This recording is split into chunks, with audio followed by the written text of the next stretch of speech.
Estamos de volta com o programa Abrindo a Bíblia, falando hoje sobre a palavra caridade, respondendo o e-mail do nosso querido Chico Nascimento, da cidade de Itaporanga, na nossa querida São Paulo.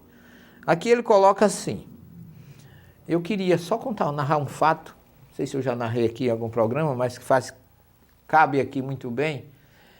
Todo ano eu vou a Israel, e numa dessas minhas visitas na cidade de Jerusalém, eu tenho, graças a Deus, algumas amizades, e eu fui visitar a loja de um amigo lá em Jerusalém, e na sexta-feira o judeu tem um costume de adotar um pedinte. Todo judeu tem um pedinte, porque isso é bíblico. Não dê as costas ao que te pede. Jesus fala isso no Sermão do Monte. É um princípio talmúdico de você não negar. Não dê as costas não negue aquele que te pede uma ajuda e nem dê as costas ao que te pede emprestado. Isso é bíblico, é talmúdico. Mas o pedinte do Oriente é diferente do pedinte do Ocidente. O pedinte do Ocidente quer merecer a oferta e a ajuda se autoflagelando, em outras palavras, vestindo a pior roupa, não tomando banho, para que possa transferir naquele que ele se aproxima um sentimento de condolência, de pena e de dó. Já o pedinte oriental é diferente, ele tem consciência da importância dele, porque é bíblico, até mesmo no muro ocidental, onde os judeus estão orando nas suas preces, tem pedinte ali balançando a mão dele, o braço, pedindo ajuda, porque a Bíblia manda dar a esmola, fazer essa ajuda. E eu estava quando eu cheguei na loja, chegou aquele cidadão, bem vestido, cachecol, de xadrez bonito, uma bengala na mão, parecia um lorde, era um pedinte. Ele veste a melhor roupa para vir pedir e receber a sua colaboração. E como Jesus ensinou, dá com uma mão, que a outra não veja, o comerciante abre a gaveta, põe a mão lá dentro, tira uma quantidade fechada, e aí o outro abre a mão também, fecha, não sabe quanto recebeu. E aí, quando o pedinte recebeu, ele curvou-se, não o pedinte, como no Ocidente, que a gente dá e fica esperando o outro agradecer e recomendar a gente a Deus, que a gente é muito bonzinho e que Deus vai proteger a gente. Não é essa a conduta. Lá é o contrário.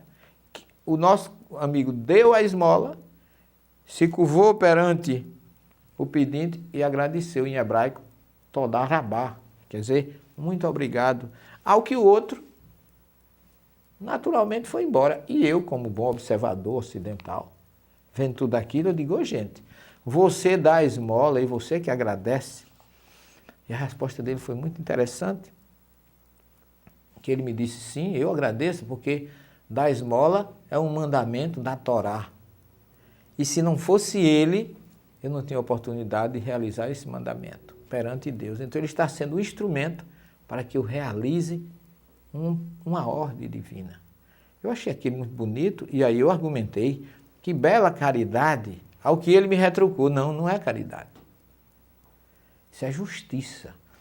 Por quê?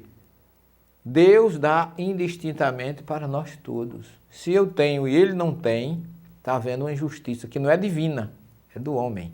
Daí a caridade redime, daí a caridade torna o homem com um sentimento de igualdade entre os outros. Então, quando você dá esmola, significa que você tem mais do que quem recebe. E se você tem mais do que quem recebe, isso é o meu amigo me falando, está havendo uma injustiça, porque Deus dá igualmente para todos. E aí eu digo: olha, que coisa interessante, que coisa, eu não tinha pensado nisso. Quer dizer que caridade não é bem isso? Eu disse: não, a caridade é outra expressão, é outro sentimento. E aí eu me lembro do Livro dos Espíritos, que fala que é a perdão, a indulgência e a tolerância para com o erro, para com o defeito do outro.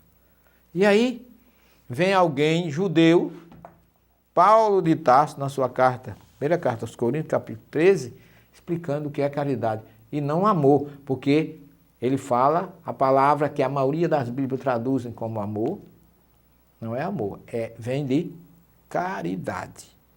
Porque ele diz assim, ainda que eu falasse línguas dos homens e a dos anjos, se não tivesse caridade, seria como o bronze que soa, ou como o símbolo que tine. Ainda que eu tivesse o dom da profecia, o conhecimento de todos os mistérios, de toda a ciência, ainda que eu tivesse toda a fé, a ponto de transportar montanhas, se não tivesse caridade, nada seria. Ainda que eu distribuísse todos os meus bens aos famintos, ainda que entregasse o meu corpo para ser as chamas, se não tivesse caridade, isso de nada me adiantaria. A caridade, aí ele vai explicando, é paciente. Olha aí. A caridade é prestativa, não é invejosa, não se ostenta, não se incha de orgulho, nada faz de inconveniente e não procura o seu próprio interesse.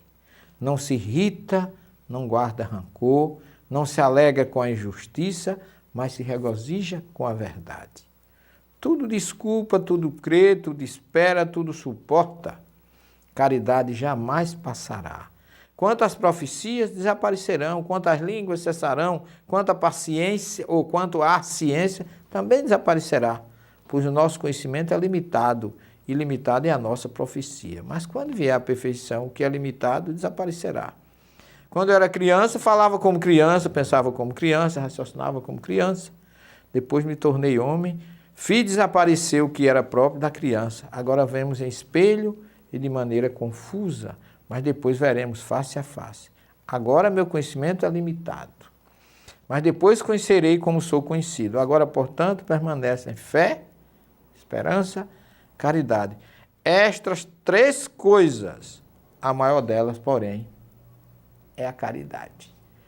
Vamos no próximo bloco, no último, explicar o que Paulo coloca, fazendo um paralelo com o que coloca a doutrina espírita. Não saia daí que nós retornaremos já.